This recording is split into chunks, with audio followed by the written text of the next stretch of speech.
Hey guys, I'm sitting at the table down the bottom of our property, not far from the river. I've just had some rain recently, so it's greened up nicely. The place is nice and refreshed. Grass is green, which is great. I thought I'd put this video together. It's not one of my usual videos. I thought it'd be a good idea to show a series of videos about our story. There's been so many encounters that we've experienced in the last, I don't know, 4 to 5 years, I suppose. Too numerous to count. We're talking, regular activity on a monthly basis, and some of it just happens too quick. You just can't capture it on camera. So I thought I'd put together some videos where we tell our story, give accounts of some of the encounters that we've had. I'll get some of my family involved in these ones. Some of them have been a little bit reluctant to come on these videos, but I think I can convince them to share a bit of stuff themselves, because a lot of it they encountered when I wasn't around. I suppose our story started back in August 2012. My third eldest child, Kaylee, our daughter, she was in hospital I think it was the Mater Hospital. She got her appendix out. She was having a few complications in there, so we were spending a fair bit of time in the hospital.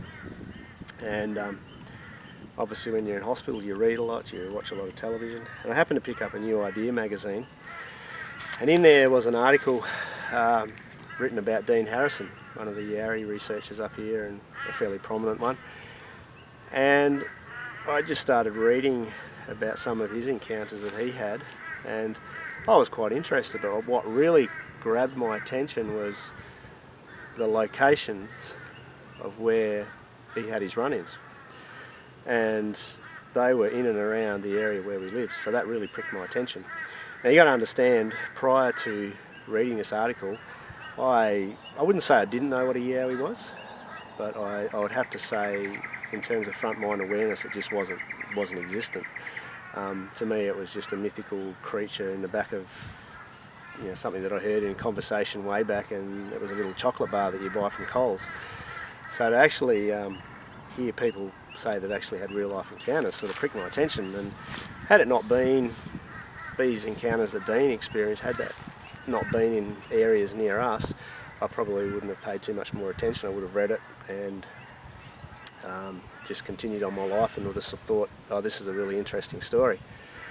So I gave the article to Beck, my wife, and she read it, and she sort of started freaking out, because we're talking about areas near Tamborine where I live. We're talking Ormeau, we're talking up on Tamborine Mountain, which is only a stone's throw from us.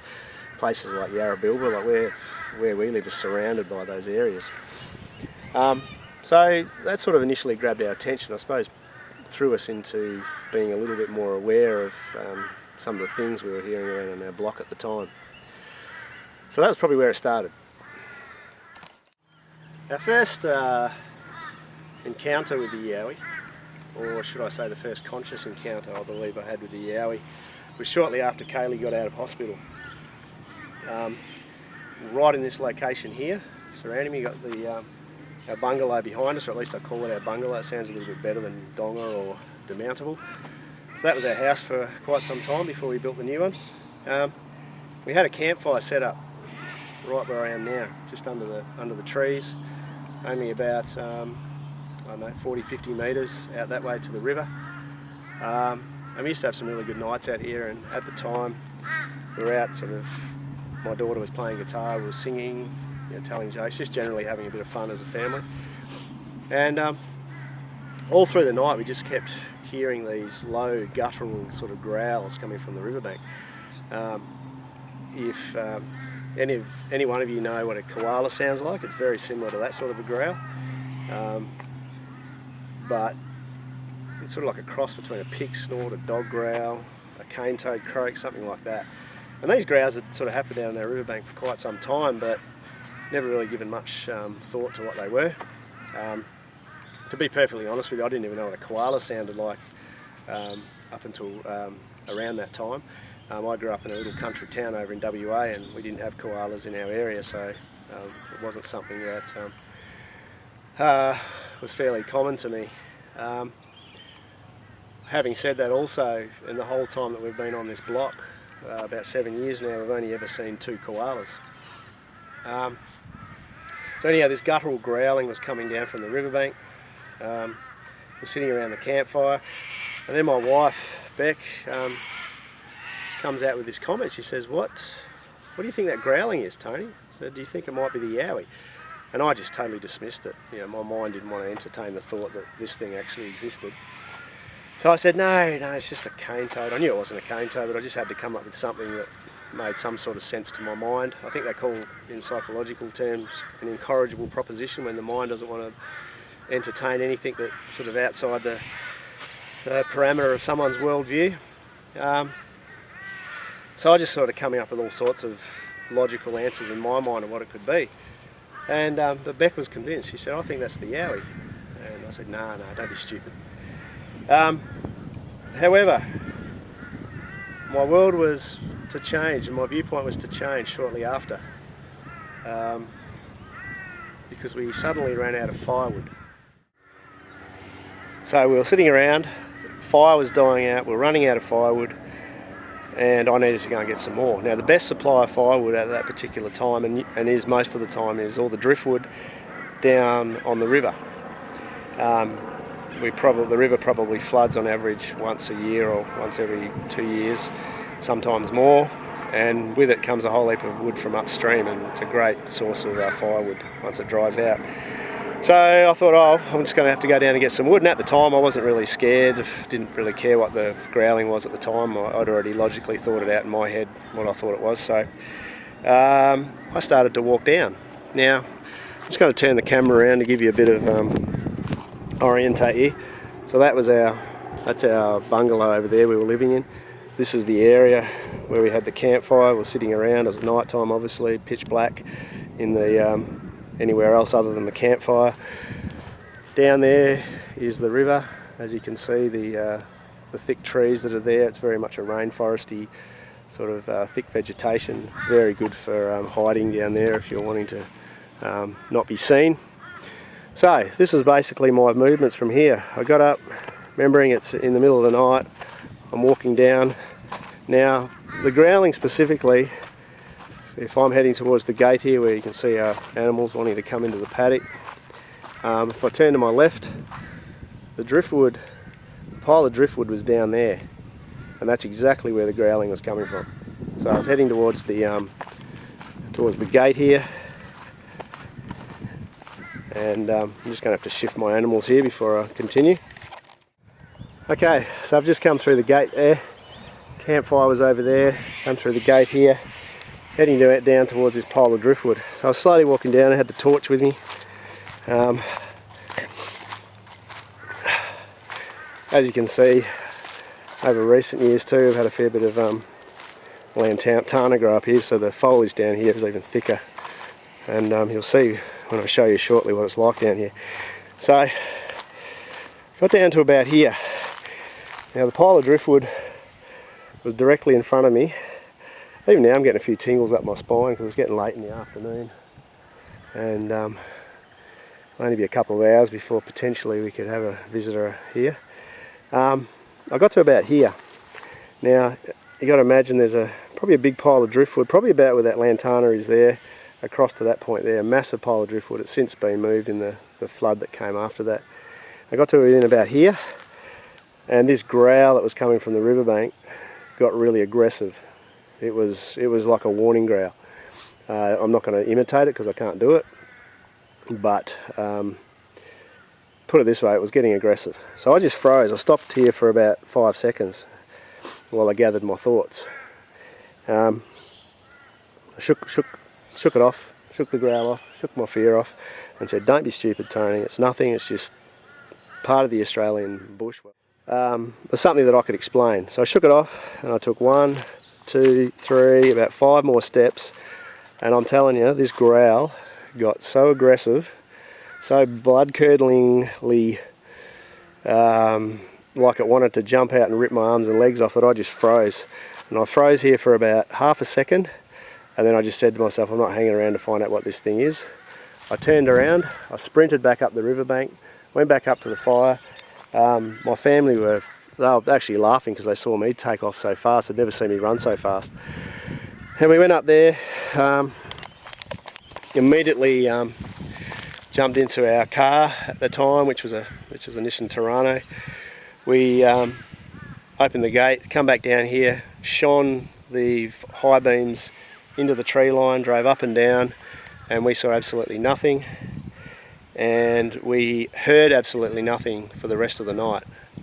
But I'm telling you, this growl was so aggressive, I seriously thought it was going to jump out. Whatever it was going to jump out and rip me from limb to limb. It was the most aggressive growl I think I've ever heard in my life. Now, to give you an idea of what's behind this driftwood, so that's about where the pile of driftwood is. If you come in here and you start coming in here behind here, it's something really, really interesting.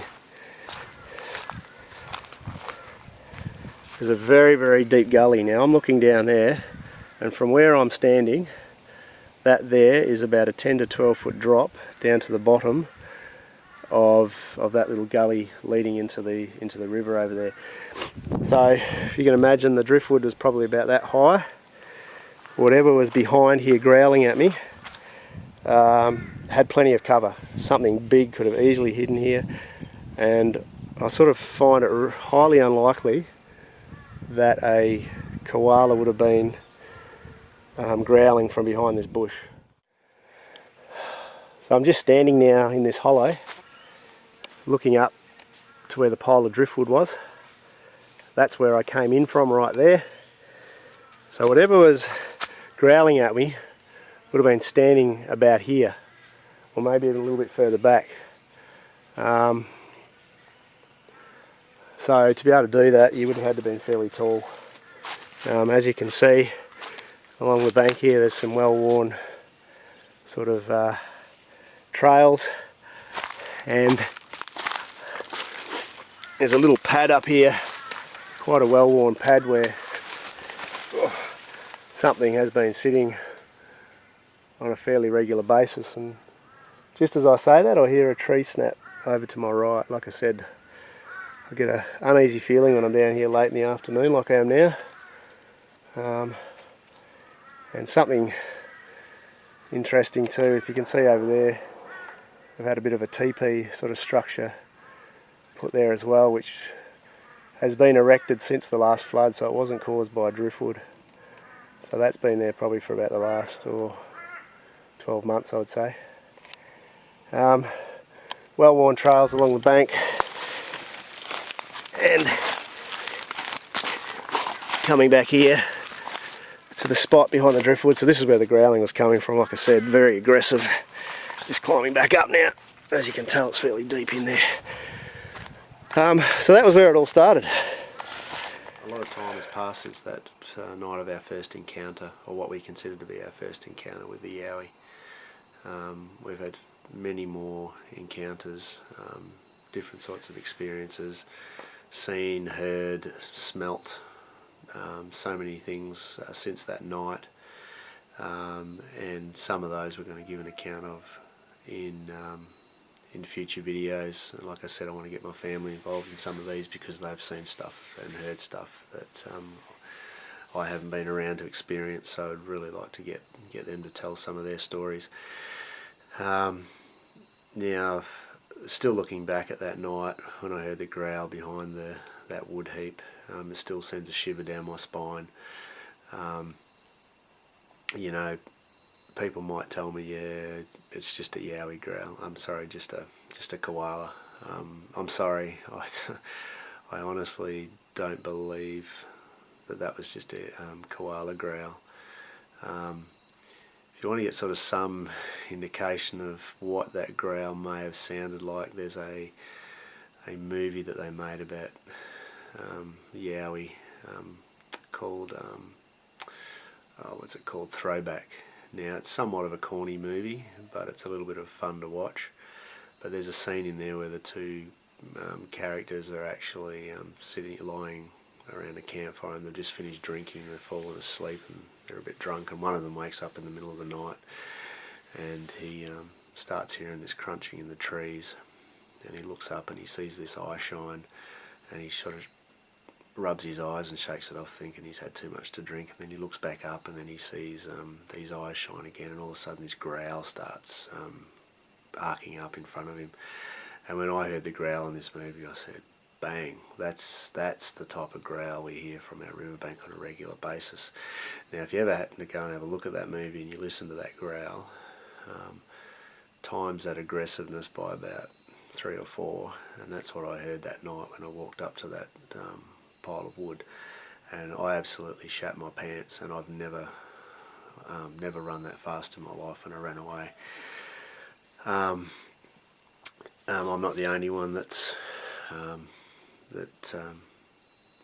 says this, that the growls that they hear from the Yowie, or believe the type of growls that a Yowie makes are similar to koala growls, or can be similar. I listened to an interview very recently with a Yowie researcher located down in Victoria. He gave an account of his first Yowie encounter, his Yowie sighting down at a place called Beauchamp Falls. It's one of the best interviews I've actually heard of an actual Yowie encounter / Yowie sighting, and he talks about the growl that he heard before actually seeing this creature, sounding very much like a koala, a very deep guttural growl. So if you ever get a chance to listen to that interview, it's well worth the listen. You can find it on YowieHunters.com in the series of interviews that they have on that particular channel. Well worth a listen. Look, I don't know what more I can say in this video, but I guess that's just the account of that first night, the event that really got us into, I suppose, taking a greater interest in this Yowie phenomenon. And like I said, since then it's just grown and grown and grown to the point now where, you know, I have next to no doubt that this creature exists. The only questions that I have are, what exactly is this creature? Is it something supernatural? Is it an animal? Is it some form of primate? I don't know. They're questions that may never be answered. It's a very elusive creature, and to my knowledge, we know very, very little about it. A lot of people have had encounters, and we've pieced very sort of similar, consistent information from different people that have had very similar encounters. I find these encounters very hard to deny. I can certainly concur with so many of them. Listen guys, thank you. I hope you enjoyed this one. I plan to, like I said, give an account of many more of our encounters, but until the next video, take care and cheers.